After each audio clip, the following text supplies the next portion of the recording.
Toxoplasmosis. La toxoplasmosis se define como una enfermedad muy común en el ser humano que está causada por el protozoario Toxoplasma gondii. Este protozoario pertenece al grupo de protozoarios apicomplexos y suele causar una infección asintomática en seres humanos. Sin embargo, puede provocar una enfermedad importante cuando se transmite de forma congénita en pacientes inmunodeprimidos y algunas veces también en individuos inmunocompetentes. En cuanto al ciclo biológico de Toxoplasma gondii, primero, un roedor se infecta por la ingesta de oquistes esporulados que se eliminan en las heces del gato y contaminan el suelo, el agua y los alimentos. En este roedor se formarán quistes tisulares que se alojan en diferentes tejidos, principalmente en músculo esquelético. Posteriormente, el gato consume al roedor, ingiriendo así los quistes tisulares. Una vez dentro de este nuevo reservorio, el quiste tisular se destruye como consecuencia de la acción de ácidos gástricos, enzimas y sales biliares.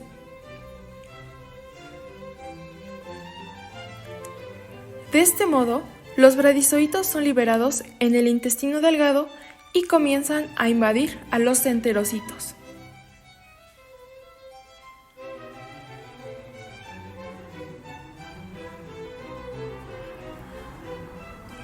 Cuando los bradizoitos invaden a los enterocitos, comienzan a replicarse con la finalidad de formar macro y microgametos.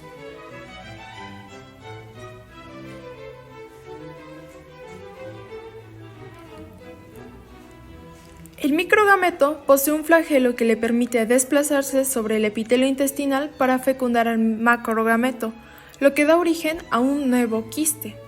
Estos oquistes no infectantes son eliminados con las heces del gato.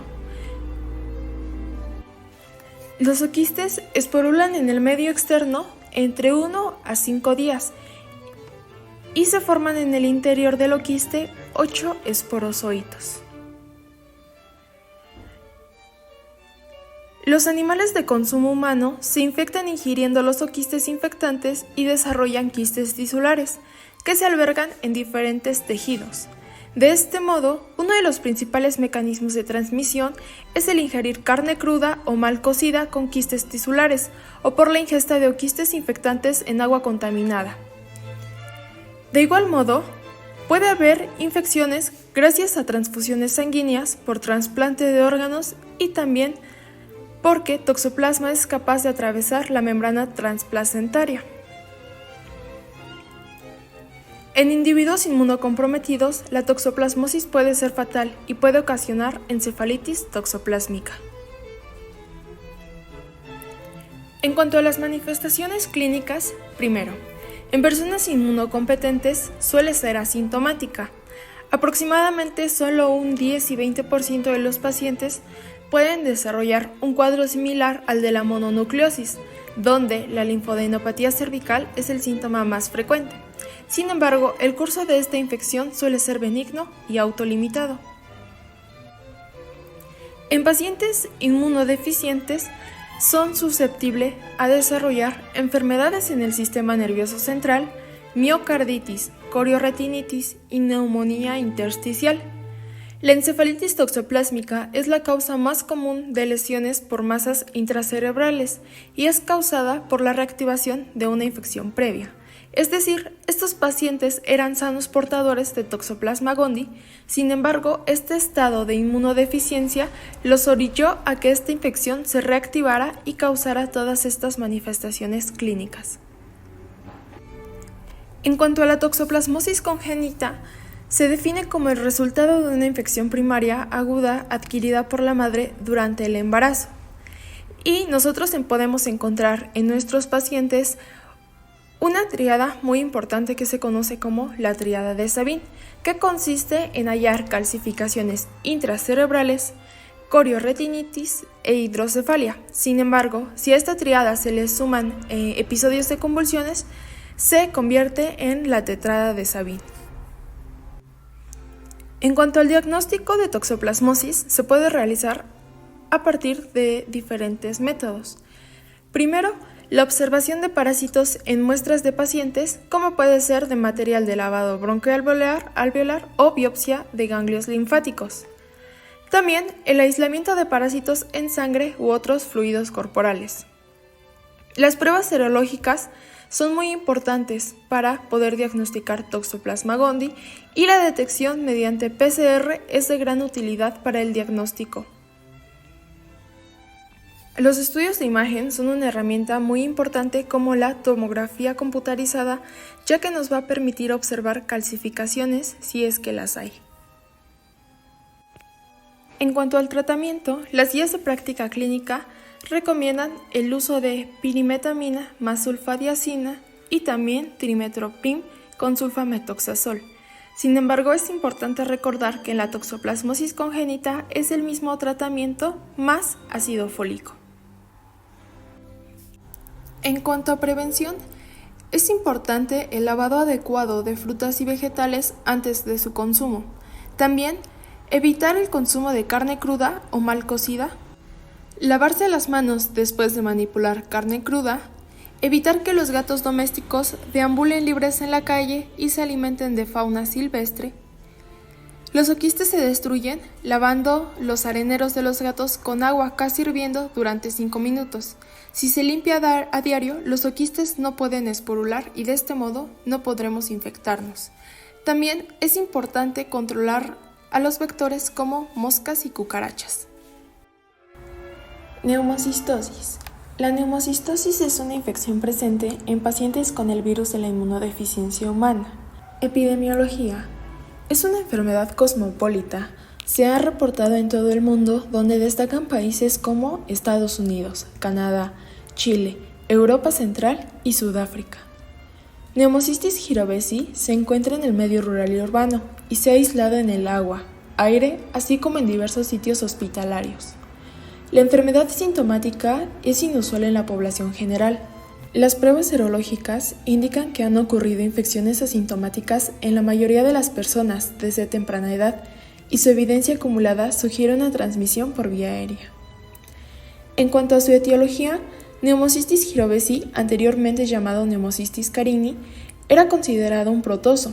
Es ahora reconocido como un hongo, que constituye uno de los principales agentes causantes de infecciones oportunistas en pacientes inmunocomprometidos. Antes de la terapia antirretroviral y la profilaxis contra neumocistis, esta neumonía ocurría en el 70 al 80% de los pacientes con SIDA, con una mortalidad entre el 20 y 40% en pacientes con mayor inmunosupresión. Actualmente, el 90% de los casos ocurre en pacientes con VIH con un recuento de células CD4 menor de 200 microlitros o menor del 14%. En cuanto al cuadro clínico, el inicio puede ser subagudo, caracterizado por disnea de esfuerzo y tos no productiva, la mayoría sin fiebre. En ausencia de tratamiento, la evolución es de deterioro rápido y muerte. Los datos físicos pulmonares pueden ser leves y desproporcionados en relación con el grado de enfermedad. Pueden presentarse estertores bibacilares.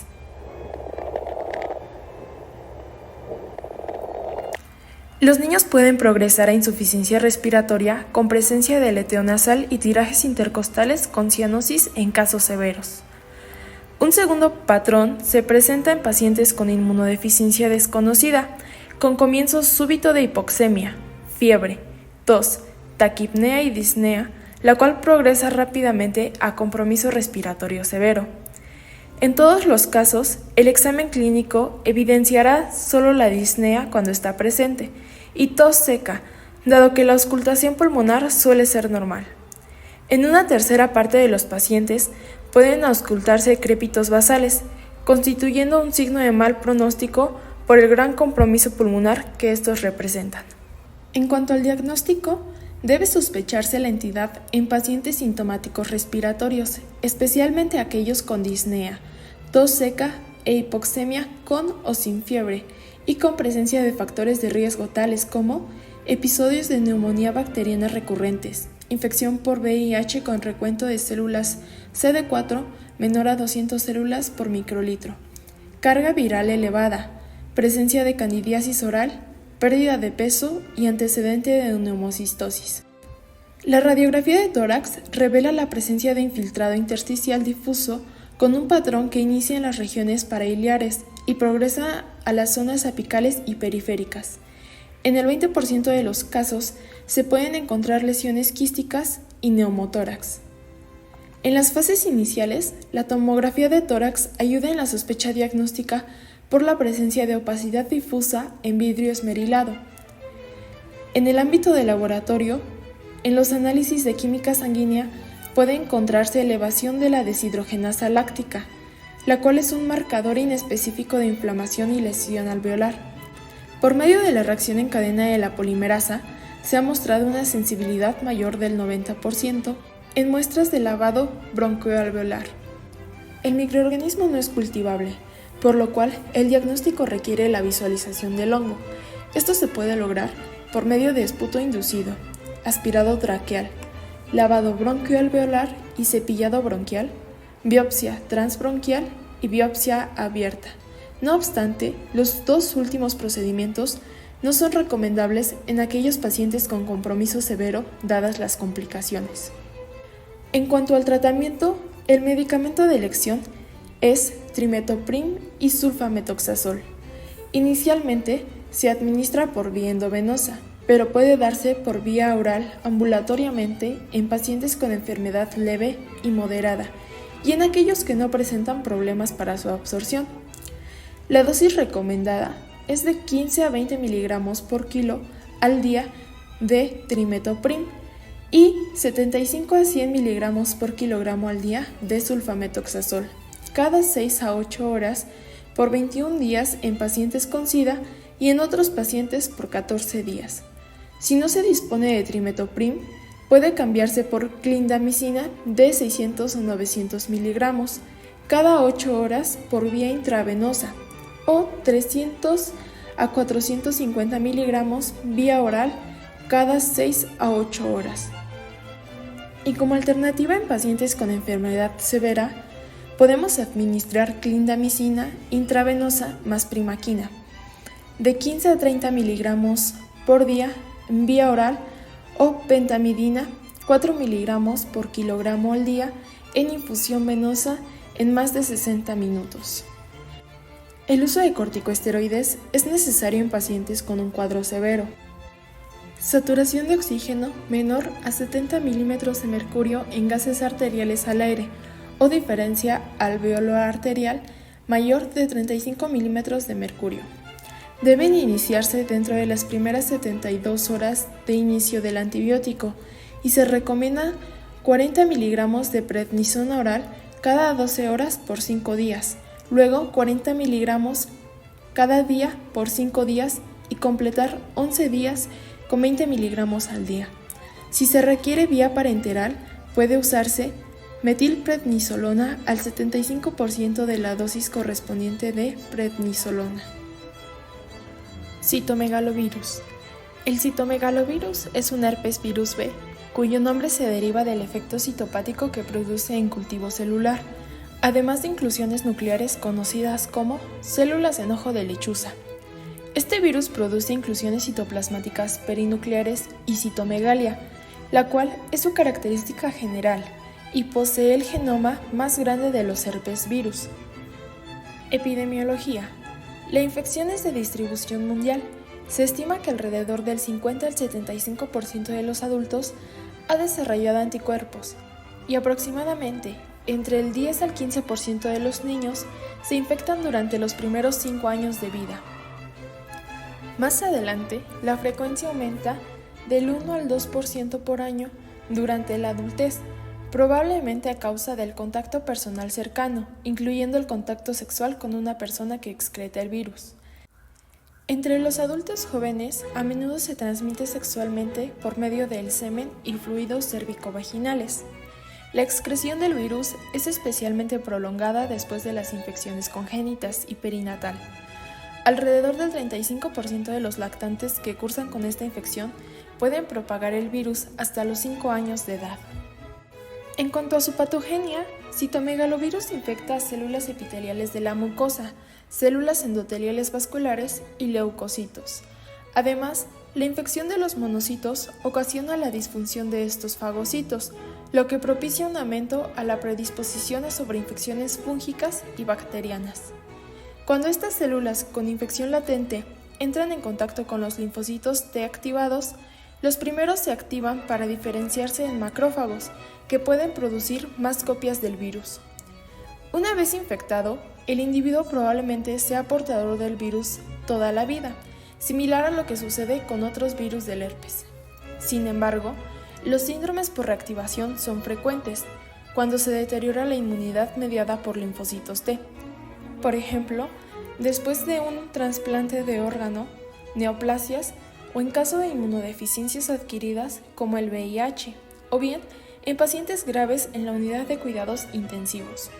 En cuanto al cuadro clínico, en personas sanas, tanto la infección primaria como la reactivación tienen mayor probabilidad de ser asintomáticas, pero en algunos casos puede presentarse en cuadro leve con síntomas como fiebre, dolor de garganta, fatiga y adenopatías.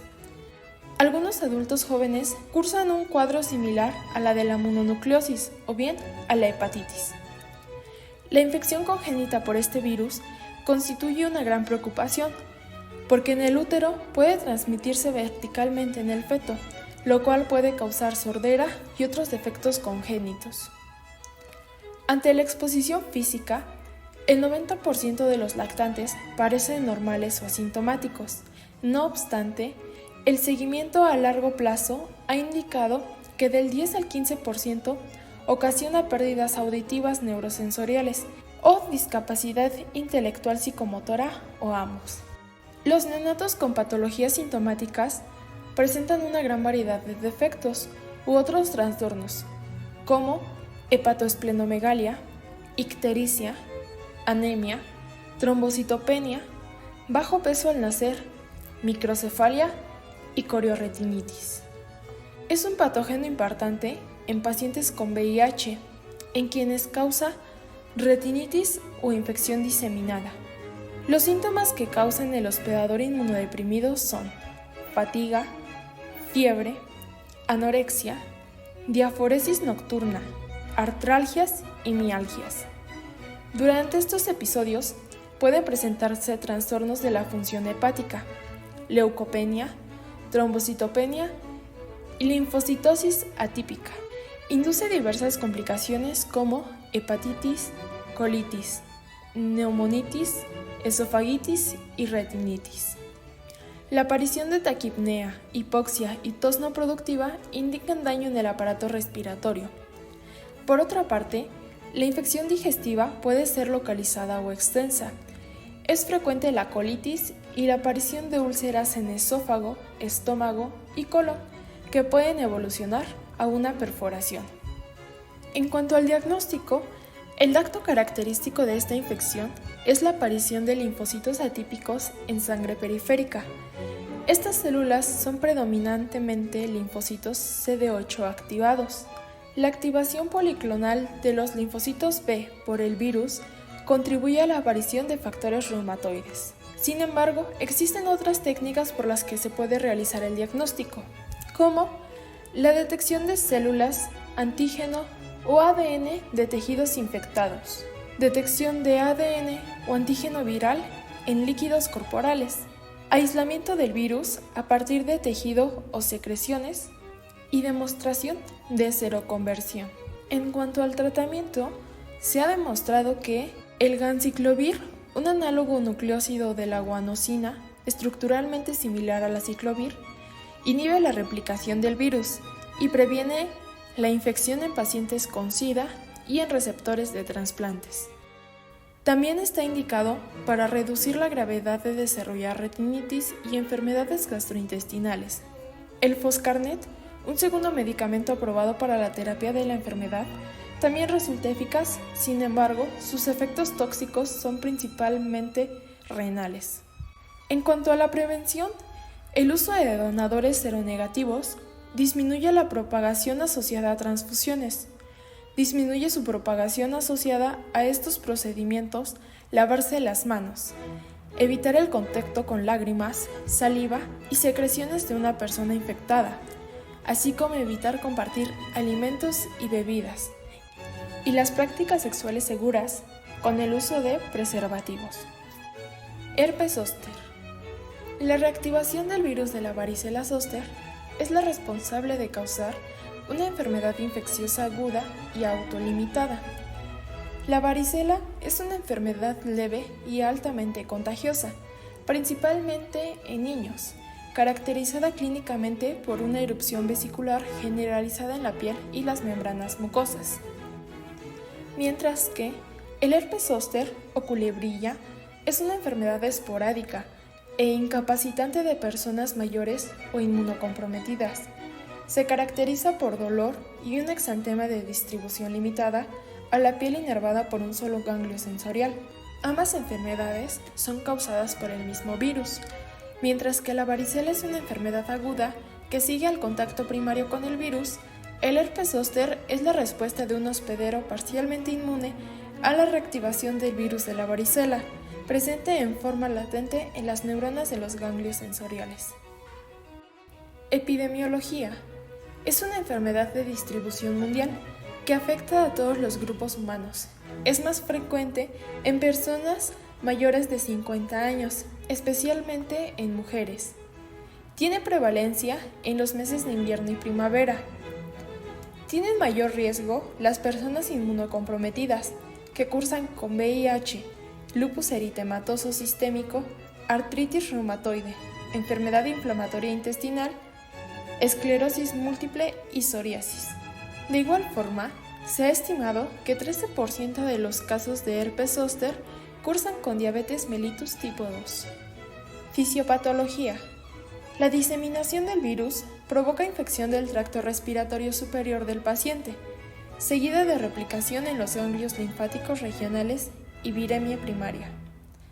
Esto último da por resultado la infección del sistema reticuloendotelial y una viremia secundaria asociada con linfocitos T. Después de la viremia secundaria, se produce una infección cutánea y, en última instancia, una respuesta inmunitaria del hospedero. Las lesiones cutáneas por herpes zóster son histopatológicamente idénticas a las de la varicela. Hay una inflamación aguda de los nervios sensoriales y los ganglios. A menudo solo está involucrado un único ganglio.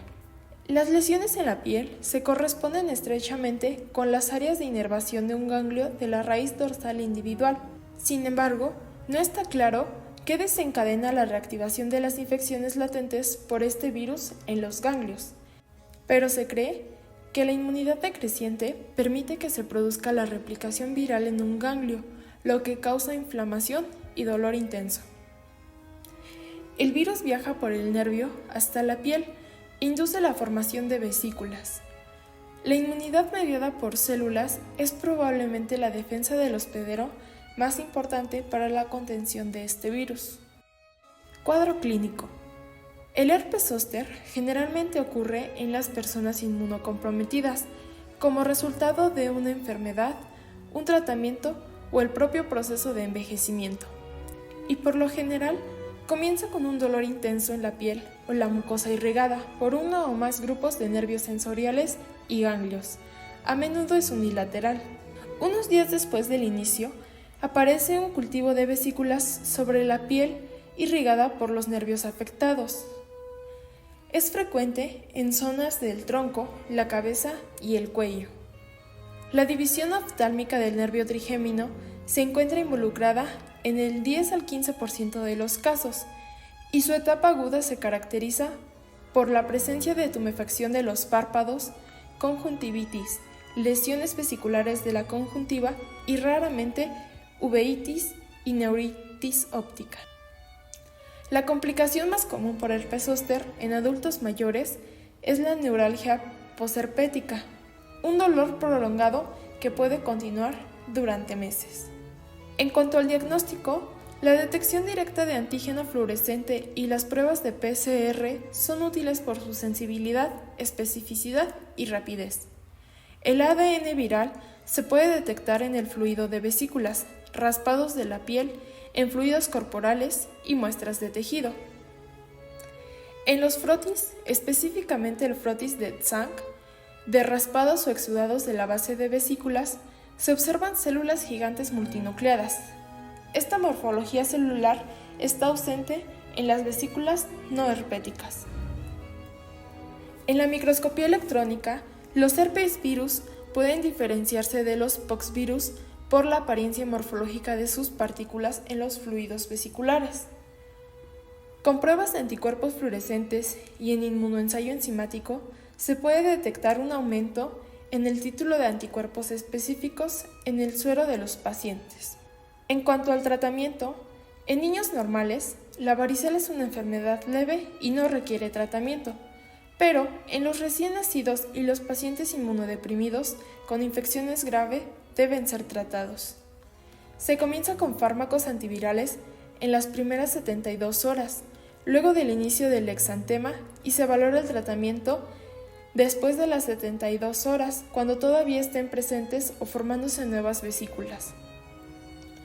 En caso de pacientes inmunodeprimidos, estos se deben tratar, sea cual sea el tiempo transcurrido a partir del comienzo del exantema.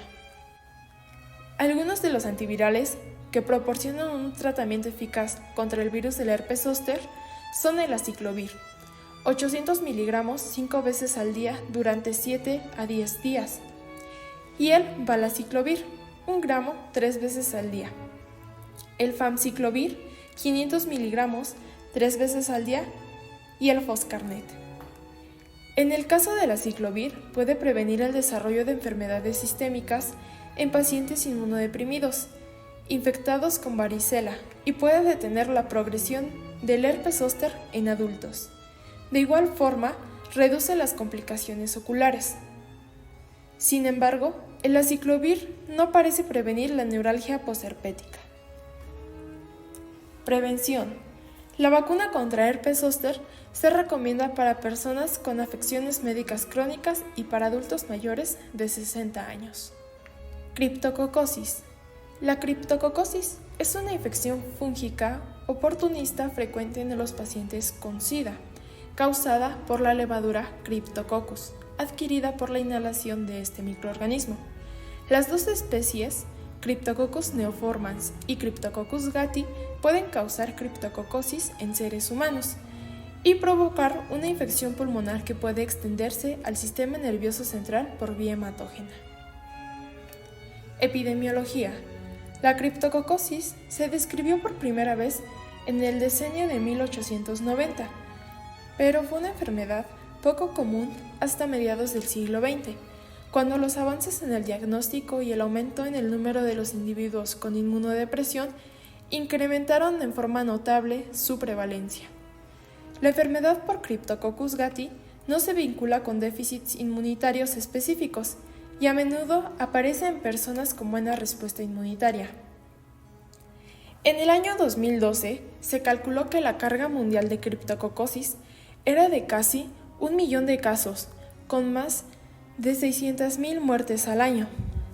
En la actualidad, casi todos los casos de criptococosis aparecen en regiones con escasos recursos en el mundo, en regiones en las que no se cuenta con facilidad con medios antirretrovirales, como algunas partes de África y Asia. La prevalencia de esta enfermedad ha descendido a partir de entonces, gracias a la disponibilidad de los antirretrovirales para el VIH. Patogenia. Existen diversos factores de riesgo que nos predisponen a infecciones por criptococosis, como lo puede ser el síndrome de la inmunodeficiencia adquirida, exposición a excrementos de paloma o transmisión por inhalación. La infección criptococócica se adquiere por inhalación de partículas infecciosas en aerosoles. Se desconoce la naturaleza exacta de estas partículas. Las dos formas principales son células de levadura pequeñas, deshidratadas y basidiosporas. La infección por criptococos se adquiere en el entorno. Cryptococcus neoformans y Cryptococcus gattii habitan en nichos ecológicos diferentes. El primero aparece a menudo en tierras contaminadas con excremento de aves y es fácilmente identificable en tierras húmedas y de zonas sombreadas contaminadas por excremento de paloma. A diferencia de ello, Cryptococcus gattii no se identifica en heces de aves, sino que habita en diversas especies arbóreas como varios tipos de eucaliptos. No se comprende bien el mecanismo por el cual Cryptococcus neoformans se disemina a sitios extrapulmonares y penetra al sistema nervioso central. El mecanismo por el cual las células criptococósicas cruzan la barrera hematoencefálica es tema de estudio intenso. La evidencia actual sugiere que puede ocurrir por la migración directa de las células fúngicas a través del endotelio o por el transporte de la célula fúngica dentro de los macrófagos a manera de invasores en un caballo de Troya. Cryptococcus tiene factores de virulencia bien definidos, que incluyen la cápsula de polisacáridos, la capacidad de sintetizar melanina y la producción de enzimas, como lo son la fosfolipasa y ureasa, que mejoran la supervivencia de las células micóticas en los tejidos. La cápsula de los criptococos es antifagocítica y los polisacáridos capsulares se han asociado con varios efectos nocivos sobre la función inmunitaria del hospedador. La infección criptococósica desencadena poca o ninguna respuesta inflamatoria. La disfunción inmunitaria que se observa en la criptococosis se ha atribuido a la liberación de grandes cantidades de polisacáridos capsulares hacia los tejidos, donde probablemente interfieren con las respuestas inmunitarias locales. En la práctica clínica, el polisacárido capsular es un antígeno que se mide como marcador diagnóstico de infección criptococósica. En cuanto al cuadro clínico, las manifestaciones clínicas de criptococosis reflejan el sitio de la infección micótica. El espectro de enfermedades causadas por especies de Cryptococcus abarca predominantemente meningoencefalitis y neumonía, pero también se observan infecciones de piel y partes blandas. La criptococosis pulmonar suele manifestarse en forma de tos, aumento de la producción de esputo y dolor torácico, y también dificultad para respirar. Los pacientes infectados por Cryptococcus gattii pueden presentar tumoraciones pulmonares granulomatosas, conocidos como criptococomas. En un pequeño número de casos se desarrolla fiebre. Al igual que la enfermedad del sistema nervioso central, la criptococosis pulmonar puede seguir una evolución lenta y en la mayor parte de los casos probablemente no sea un motivo para la búsqueda de atención médica. De hecho, muchos casos se han descubierto en forma incidental durante estudios diagnósticos por una radiografía torácica anormal obtenida para otros fines. En cuanto a la meningoencefalitis criptococósica o absceso cerebral, la afección del sistema nervioso central por lo general se manifiesta en forma de síntomas y signos de meningitis crónica, como cefalea, fiebre, letargo, déficit sensorial y de la memoria, paresia de pares craneales, deficiencia visual y signos meningios. La meningitis criptococósica difiere de la meningitis bacteriana, en la que los pacientes infectados por Cryptococcus manifiestan síntomas de varias semanas de duración. Además, las características clásicas de irritación meningia, como el meningismo, pueden estar ausentes en la meningitis criptococósica. Los casos de evolución lenta en ocasiones se manifiestan en forma de demencia subaguda. Es posible que la meningitis criptococósica provoque pérdida súbita de la visión. Las lesiones cutáneas son comunes en pacientes con criptococosis diseminada y pueden ser muy variables, lo que incluye pápulas, placas, púrpura, vesículas y lesiones semejantes a tumores y exantemas. El espectro de la criptococosis en pacientes infectados por VIH es variado y ha cambiado mucho desde el advenimiento del tratamiento antirretroviral, por lo que ya no es pertinente la distinción entre criptococosis relacionada y no relacionada con VIH. En pacientes con SIDA y en receptores de trasplantes de órganos sólidos, las lesiones cutáneas de la criptococosis a menudo simulan las del molusco contagioso. Diagnóstico. Una prueba particularmente útil es la detección del antígeno criptococósico en el líquido cefalorraquídeo y sangre. El análisis se basa en la detección serológica de polisacárido criptococósico y es sensible y específico. El líquido cefalorraquídeo y la sangre positivos para criptococos son diagnósticos de criptococosis. En la meningitis criptococósica, el examen del líquido cefalorraquídeo por lo general muestra evidencia de meningitis crónica con pleocitosis a expensas de mononucleares e incremento de las concentraciones de proteínas.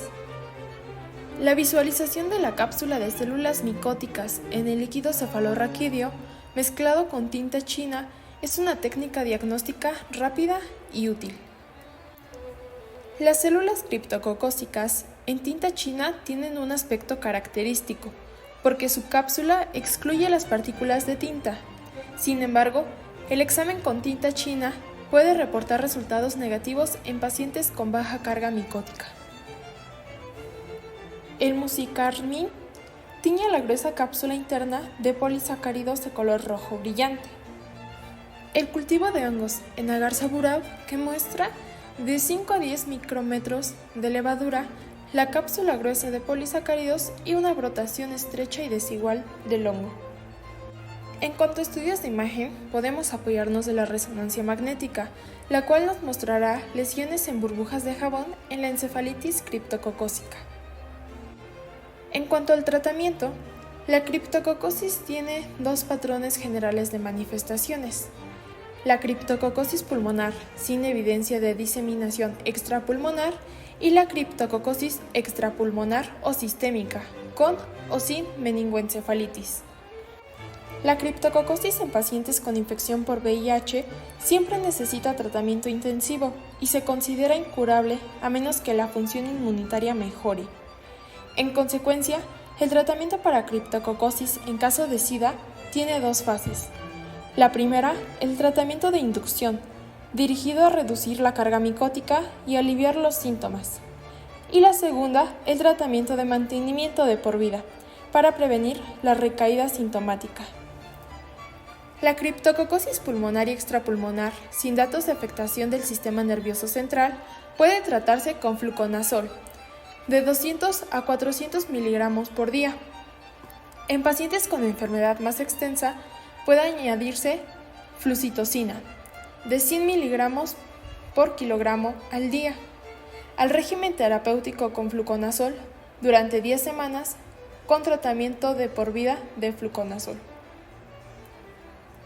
Para los pacientes infectados con VIH y manifestaciones de enfermedad del sistema nervioso central, la mayoría de los autores recomiendan tratamiento de inducción con anfotericina B. Un régimen aceptable es anfotericina B, de 0.7 a 1 miligramo por kilo, más flucitocina, de 100 miligramos por kilo por día por 2 semanas seguido de fluconazol, de 400 miligramos al día, por al menos 10 semanas y más tarde, tratamiento de mantenimiento de por vida con fluconazol, de 200 miligramos por día. La meningoencefalitis criptococósica a menudo se asocia con hipertensión intracraneal, que se cree es la causante de la lesión encefálica y de los pares craneales. El tratamiento apropiado de la criptococosis del sistema nervioso central requiere atención cuidadosa al manejo de la hipertensión intracraneal, lo que incluye la reducción de la presión por medio de punción lumbar terapéutica repetida y colocación de endoprótesis. Estudios recientes sugieren que la adición de interferón gamma en un ciclo breve al tratamiento antimicótico en sujetos con infección por VIH intensifica la eliminación de criptococos en el líquido cefalorraquídeo. Prevención. Se deberán tomar medidas de precaución, tales como usar mascarillas antipolvo cuando se limpien edificios viejos o graneros, ya que estas áreas pueden verse contaminadas con excremento de pájaro. Siempre lave sus manos cuidadosamente luego de limpiar las áreas mencionadas anteriormente. Isosporidiasis. La isosporidiasis, junto con otras infecciones por coccidios, representan infecciones por patógenos oportunistas que se presentan en inmunocomprometidos y nos pueden servir para estadificar el desarrollo del VIH y su progresión a SIDA. En el pasado se consideraban 3 especies de cistoesporas patógenas para el humano: Cystospora homini, Cystospora belli y Cystospora nataliensis. Sin embargo, actualmente solo se considera patógena en el humano Cystospora belli. Este patógeno es el causante de isosporidiasis crónica intestinal, la cual, cuando tiene una duración mayor a un mes, define el SIDA. Es un coccidio y no posee organelos de locomoción. Tiene una reproducción asexuada, llamado esquizogonia, y una sexuada, mediante la cual hay formación de gametos. Es considerada una parasitosis transmitida por fecalismo. Los oquistes se excretan en las heces de los humanos parasitados. Es más frecuente en países en vías de desarrollo. La prevalencia en Estados Unidos y Europa no supera el 0.2%. Sin embargo, en países en vías de desarrollo se presenta del 3 al 20%, mientras que en África tiene índices más altos, representando el 60%. Los oquistes se instalan en el duodeno, invaden la mucosa intestinal, produciendo 3 alteraciones principales en ella: hiperplasia de las criptas de Leeuwenhoek, atrofia de las vellosidades intestinales, infiltración de la lámina propia con neutrófilos y gran parte de eosinófilos. Los parásitos se multiplican intracelularmente y la liberación de los merozoitos ocurre por lisis celular. El periodo de incubación es de 1 semana. Inicia con síndrome diarreico febril, evacuaciones profusas líquidas y pastosas, sin sangre, esteatorreicas, relacionadas con el síndrome de mala absorción. Dolor abdominal en el epigastrio. Puede registrarse desequilibrio electrolítico, síndrome de colecistitis acalculosa en pacientes con SIDA. Para el diagnóstico nos ayudamos de un examen directo en fresco, aspirado duodenal de moco. Responde a tratamiento con cotrimoxazol oral, sulfametoxazol de 800 mg y trimetoprim 160 mg 4 veces al día por 10 días. En pacientes alérgicos se utiliza ciprofloxacino de 500 mg cada 12 horas por 7 días.